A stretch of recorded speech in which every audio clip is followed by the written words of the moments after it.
যে শুনেছিলাম যে একটা প্রেত মৃত্যুর পর প্রেত যোনি লাভ করেছে এবং তাকে মুক্ত করবার জন্যে স্বয়ং একজন মহাত্মা প্রয়াস করেছেন। তার নিজের ভাই, যার এই জগতের সাথে কোনো লেনাদেনা ছিল না, বিষয় থেকে সম্পূর্ণভাবে মুক্ত ছিলেন, এই রকমের মহাত্মা গোকর্ণ নিজে গিয়ে তিনি গয়াতে পিণ্ডদান করেছেন। তীর্থে তীর্থে গিয়ে ব্রাহ্মণ বৈষ্ণব সেবা দিয়েছেন, শ্রাদ্ধকৃত কর্ম করেছেন। এত বড় এক মহাত্মার হাত দিয়ে পিণ্ডদান হয়েছে, শ্রাদ্ধের কর্ম হয়েছে, কিন্তু গৃহে যখন ফিরে আসলেন দেখলেন লাভ কিছুই হলো না। অর্থাৎ তার ভাই তার অপকর্মের দ্বারা সে যে প্রেতাত্মা শরীর লাভ করেছে, প্রেত যোনি প্রাপ্ত হয়েছে, সেখান থেকে তাকে তিনি মুক্ত করতে পারলেন না। মুক্ত করতে না পারাতে সেই প্রেতাত্মার শরীর প্রাপ্ত তারই ভাই ধুন্ধুকারী এসে গোকর্ণের শরণাপন্ন হলেন এবং বললেন, ভাই এই কষ্টের জায়গা থেকে উদ্ধার করতে পারো একমাত্র তুমি, তুমি ছাড়া কেউ আমাকে এই জায়গা থেকে উদ্ধার করতে পারবে না। কিন্তু কি করবেন, কিভাবে তার ভাইয়ের মুক্তি দেবেন তিনি? তিনি তো সব কাজ করে এসেছেন, গয়াতে পিণ্ডদান করেছেন, মথুরা, কাশী, বৃন্দাবন সমস্ত তীর্থ পর্যটন করে সাধুদের সেবা করেছেন, শ্রাদ্ধকৃত্য করেছেন, তথাপি হলো না। আর কিসের দ্বারা করবেন? কেমন শক্তি গোকর্ণের দেখুন, সাধনা করে করে সূর্যের গতিকে রুদ্ধ করে দিলেন, সূর্য দেবতার গতিকে রুদ্ধ করে দিলেন, দাঁড় করিয়ে দিলেন সূর্যকে। সূর্য আর নড়াচড়া করতে পারে না। সূর্যদেব জিজ্ঞাসা করছেন গোকর্ণকে, গোকর্ণ তুমি আমার গতিবেগকে থামিয়ে দিলে, আমার গতি রুদ্ধ করলে কি কারণ? বলছেন, প্রভু আমার ভাই সারা জীবন অপকর্ম করেছে, এহেন কর্ম নাই সে করে নাই, সমস্ত অপকর্মের সাথে সে যুক্ত ছিল। মৃত্যু পশ্চাৎ তার প্রেত শরীর লাভ হয়েছে এবং সে প্রতিনিয়ত এসে আমার কাছে ক্রন্দন করছে মুক্তির লালসায়। কিন্তু কিভাবে মুক্ত করব তাকে? মুক্ত করবার যে যে উপাসনা আছে আমি সবগুলো করে নিয়েছি। আমি তার মুক্তিকল্পে গয়াতে গিয়ে পিণ্ডদান করেছি, শ্রাদ্ধ তর্পণ সব কিছু করেছি, কিন্তু তার দ্বারাও হয় নাই। তাই আপনার গতিকে আমি রুদ্ধ করেছি। আপনি নির্ণয় করুন আমি এমন কি কর্ম আছে যেটা করলে আমার ভাইকে আমি উদ্ধার করতে পারবো। প্রেত শরীর থেকে তাকে মুক্ত করা যাবে এমন কি সাধনা আছে? সূর্যদেব বলে দিলেন, চিন্তা করো না গোকর্ণ, তোমার মতো মহাত্মার শ্রীমুখ থেকে সে যদি ভগবানের কথা শ্রবণ করে, ভাগবত কথা যদি শ্রবণ করে, তাহলে নিশ্চিত তার মুক্তি হয়ে যাবে। মায়েরা কথা শুনতে শুনতে এমন বিভোর যে এত সুন্দর কথা শোনার পরেও একটা উলুধ্বনি দেন না।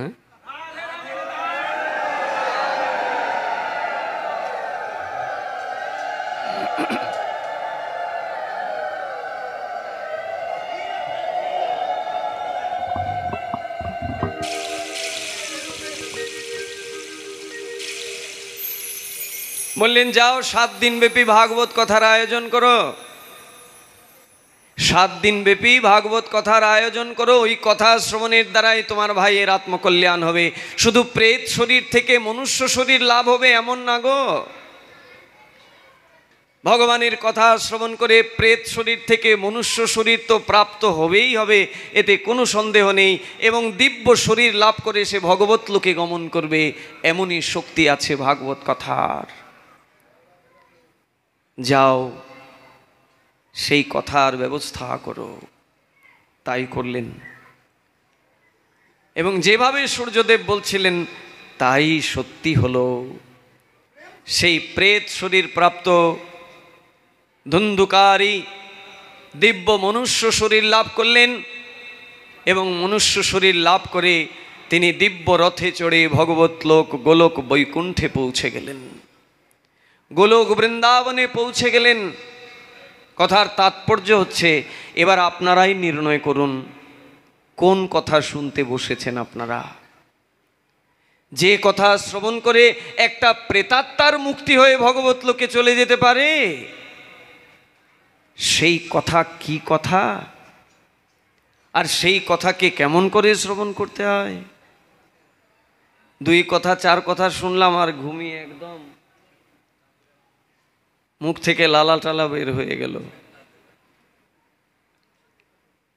রাধে রাধে। আমার বাবা বলছেন প্রেম সে বলো রাধে রাধে রাধে রাধে।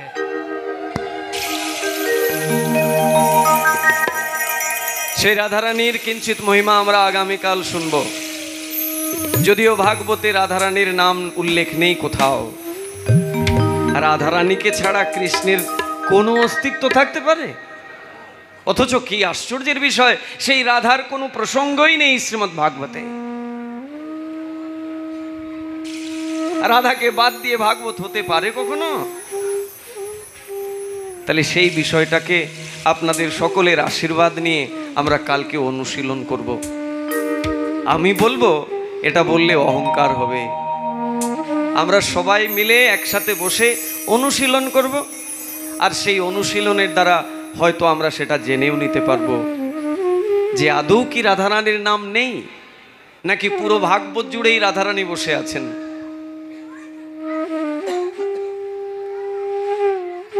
যত রকমের সাধনা আছে তার মধ্যে শ্রেষ্ঠ সাধনাই হলো এইভাবে বসে ভগবানের দিব্য সেই ভাগবত কথা শ্রবণ করা। আর এটা সামান্য কোনো মনুষ্য বলেনি গো, এটা কে বলেছেন জানেন? এই কলিযুগের যিনি ভগবান, কলিযুগে যিনি ভগবানের ভগবান, সেই সর্ব অবতারী পরম দয়াল শচীসুত গৌর হরি বলছেন, আরাধ্য ভগবান ব্রজেশু তনয় স্তদ্ধাম বৃন্দাবনম রম্যা কাচিদুপাসনা ব্রজবধূ বর্গিন যা কল্পিতা শ্রীমদ্ভাগবতম প্রমাণয়মলম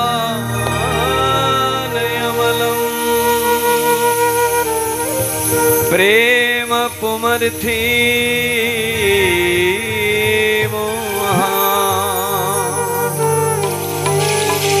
শ্রী চৈতন্য মহাপ্রভুর মতমিদং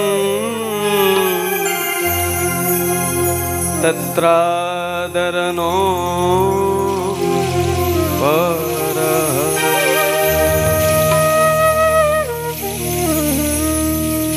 শ্রী চৈতন্য মহাপ্রভুর মতমিদং তত্রাদরো নো পরঃ। মহাপ্রভুর মতের বাইরে অন্য কানুর মতকে কলিযুগে প্রাধান্য দেয়া যাবে না না না। তাহলে মহাপ্রভুর মত কি? মহাপ্রভু বললেন শ্রীমদ্ ভাগবতম প্রমাণয়মলম প্রেম পুমর্থি মহান। শ্রীমদ্ ভাগবতী হচ্ছে একমাত্র প্রামাণিক তত্ত্ব জ্ঞান বৈরাগ্য ভক্তি, যেখানে সম্পূর্ণভাবে উজাড় করে দেয়া হয়েছে। সেই ভাগবতী হলো এই কলিযুগের একমাত্র উপাস্য। এটা তো মহাপ্রভু বলছেন। आराध्य भगवान ब्रजेश तनय तद्ध्याम वृंदावनम रम्या काचिद उपासना ब्रजवधू वर्गेन जा कल्पिता श्रीमद् भागवतम प्रमाणमलम प्रेम पुमर्थि महान। हे कलिबद्ध जीव, भागवतेर चरणे आसले कि होबे? प्रेम पुमर्थि महान, सेई श्रेष्ठ प्रेम लाभ करबे, सेई राधा प्रेम, सेई कृष्ण प्रेम लाभ होबे कथा श्रवणेर द्वारा। जे प्रेम থেকে বঞ্চিত হয়ে স্বর্গের দেবতাগণ গিয়ে নালিশ করলেন ব্রহ্মার কাছে।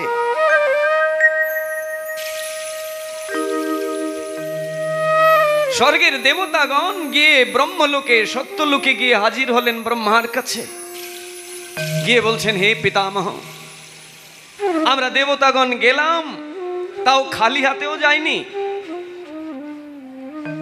আমরা অমৃত কুম্ভ নিয়ে গেছি সুখদেবের কাছে, গিয়ে বলছে এই নাও অমৃত কুম্ভ, এটা নিয়ে গিয়ে পান করিয়ে দাও রাজার রাজা সম্রাট পরীক্ষিতকে, তাহলে তার আর মৃত্যু হবে না, আর তার পরিবর্তে আমাদেরকে ভাগবত কথা শ্রবণ করাও। কিন্তু জানো ব্রহ্মা, শ্রবণ তো করালেনই না, উল্টো আরো অনেক কথাও শুনিয়ে দিলেন। বলে ও তোমরা বিনিময় করতে এসেছ, ভাগবত কি বিনিময় করার বিষয়?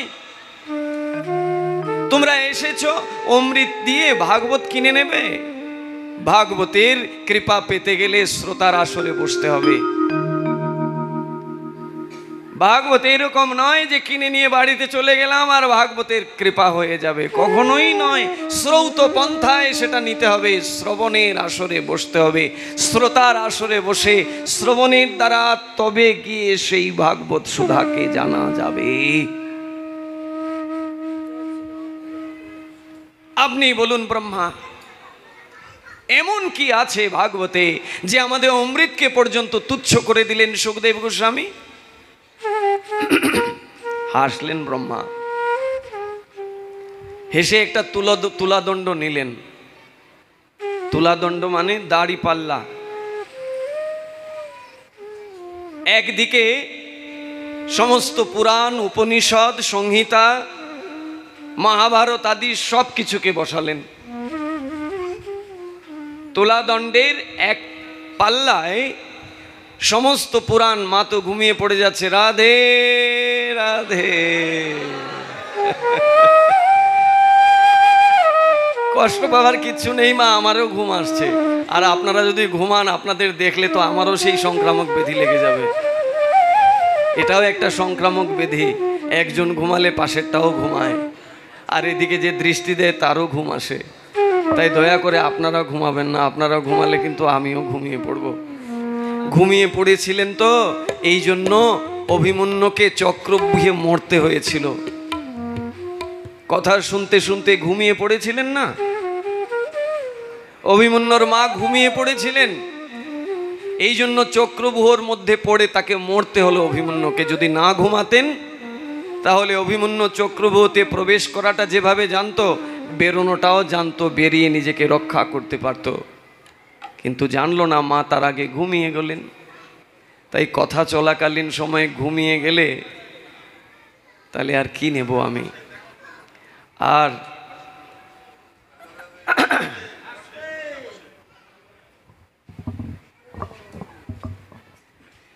দেবতাগণ যখন গিয়ে ব্রহ্মার কাছে অভিযোগ দিচ্ছেন, ব্রহ্মা বলছে দাঁড়াও দাঁড়াও, তোমাদের অমৃত আর ভাগবত অমৃতের পৃথকতা কোথায়? নিজের চোখে দেখে যাও। কি করলেন? তুলাদণ্ডের একদিকে সমস্ত উপনিষদ, পুরাণ আদি সবকে বসালেন, দেবে গেল, আরেক দিকটা ফাঁকা। এবার অপর পাশে পাল্লার অন্য দিকে শুধু ভাগবতকে বসালেন। একদিকে অষ্টাদশ পুরাণ, উপনিষদ, মহাভারত আদি সমস্ত গ্রন্থাবলী, আর আরেক দিকে শুধু এই মহান ভাগবত। যেই ভাগবতকে বসালেন সঙ্গে সঙ্গে ভাগবতের ভারে সবগুলো উঠে গেল আর ভাগবত নিচে তলিয়ে গেল।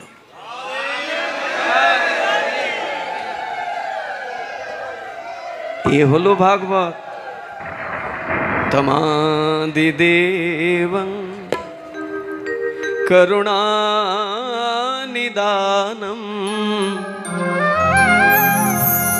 तमालवर्णम् शुहितायवतार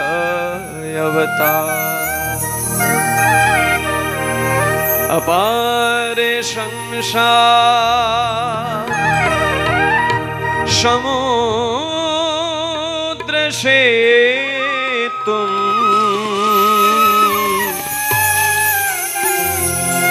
भजा महे भागवतो स्वरूप।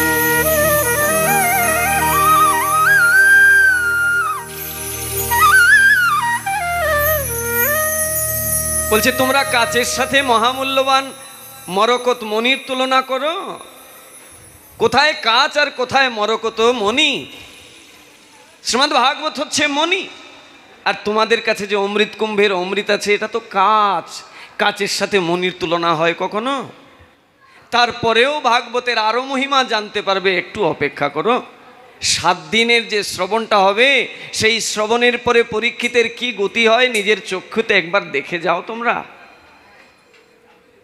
দেবতাদেরকে আটকিয়ে দিলেন ব্রহ্মা, এসেছো যেহেতু কষ্ট করে, তাহলে ভাগবতের মাহাত্ম্যটা একটু ভালো করে নিজের চোখে দেখে যাও। 7 দিন পরে যখন দেখলেন, ওরে বাবা, 7 দিন অন্তে স্বয়ং ভগবান বিষ্ণু নেমে আসলেন রথ নিয়ে, দিব্য রথে।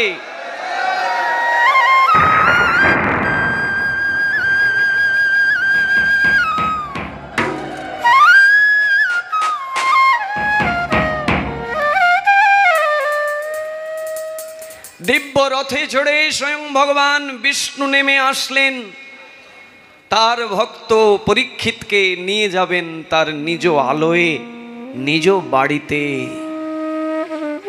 এ দেখে দেবতাগণ বুঝতে পারলেন যে তারা ভাগবতকে সামান্য ভেবেছিলেন, কিন্তু ভাগবত যে সর্বোপরি সর্বশ্রেষ্ঠ সেটাকে তারা অনুভব করতে পারলেন। ভক্তবৃন্দ, যদি মনে করেন যে আমি কোনো রকমের উপদেশ আপনাদেরকে দান করছি, আমি আপনাদের উপরে কোনো রকমের উপদেশ বাক্য প্রতিষ্ঠা করতে এখানে বসেছি, তাহলে এটা আমার দৃষ্টতা হবে। আমি আগেই আমার নিজের পরিচয় দিয়েছি, আমি দীনহীন। টাকা পয়সা দিয়ে দিনহীনের পরিচয় হয় না। দিনহীন বলতে তাকে বলা হয় যার ভগবত ভক্তি নেই, যার ভগবানের সাথে সম্পর্ক নেই, যার ভগবানের সেবায় রুচি নেই, সেই দীনহীন। আমি সেই দীনহীনের দলের প্রমুখ একজন। আপনাদের কাছে এই জন্য প্রার্থনা করছি, আপনাদের মনে যদি বিন্দুমাত্র এই চিন্তা আসে যে আমি বুঝি আপনাদেরকে উপদেশ দিচ্ছি, এত বড় দৃষ্টতা আমার হতে পারে না। আমি তো কেবলমাত্র আপনাদের মতো মহান ব্যক্তিদের সান্নিধ্য পেয়ে এটাই আমার জীবনের একটা বিশেষ প্রাপ্তি হিসাবে আমি বিবেচনা করি। এটা তো মায়ের আমার প্রতি একটা বিশেষ কৃপা, মায়ের প্রভু অনাদিরাদি গোবিন্দের এক বিশেষ কৃপা আমার প্রতি, যে আপনাদের চরণে বসবার অধিকার দিয়েছেন তিনি। তাই মায়েরা, আমার শ্রদ্ধাস্পদ বাবারা, কাল এবং পরশু আরও 2 দিন যেহেতু আপনাদের সঙ্গ লাভ করার সৌভাগ্য লাভ করেছি, কৃপা করে কালকে একটু এগিয়ে আসার প্রয়াস করবেন। এরকম রাত 10টায় যদি কথা শুরু হয়, তাহলে কতটুকুই বার কথাকে বিস্তার করা যায়। আর তাছাড়া সবার বাড়িতেই তো সাংসারিক কাজ থেকেই যায়। এখন রাত্রে 1টা পর্যন্ত যদি পাঠ শোনে, বাড়িতে গিয়ে প্রসাদ টসাদ পেয়ে পেয়ে খেয়ে দিয়ে ঘুমোতে ঘুমোতে 2টো 2:30টা, সকালবেলা না তো ছেলে মেয়েদেরকে সঠিক সময়ে স্কুলে পাঠাতে পারবে, না বাবুকে অফিসে না দোকানে পাঠাতে পারবে, উল্টো আরও ঝাঁটার বাড়ি খেতে হবে। তাই সময়ে তোই যাওয়াটাই শ্রেয় না। তাই প্রয়াস করবেন। আমার বড় লোভ কাল এবং পরশু দুদিন আপনাদেরকে নিয়ে বেশি সময় অতিবাহিত করব। কালকে যেন আমরা সময় মতো শুরু করতে পারি। 7:30টায়, 7টা থেকে যারা মন্দিরের কীর্তনের সাথে যুক্ত থাকেন তারা কীর্তন শুরু করে দেবেন। 8টার মধ্যে পঞ্চতত্ত্ব, তুলসী বন্দনা আদি সব বিশ্রাম হয়ে যাবে। একদম ঠিক 8টাতেই কথা শুরু করে দেব।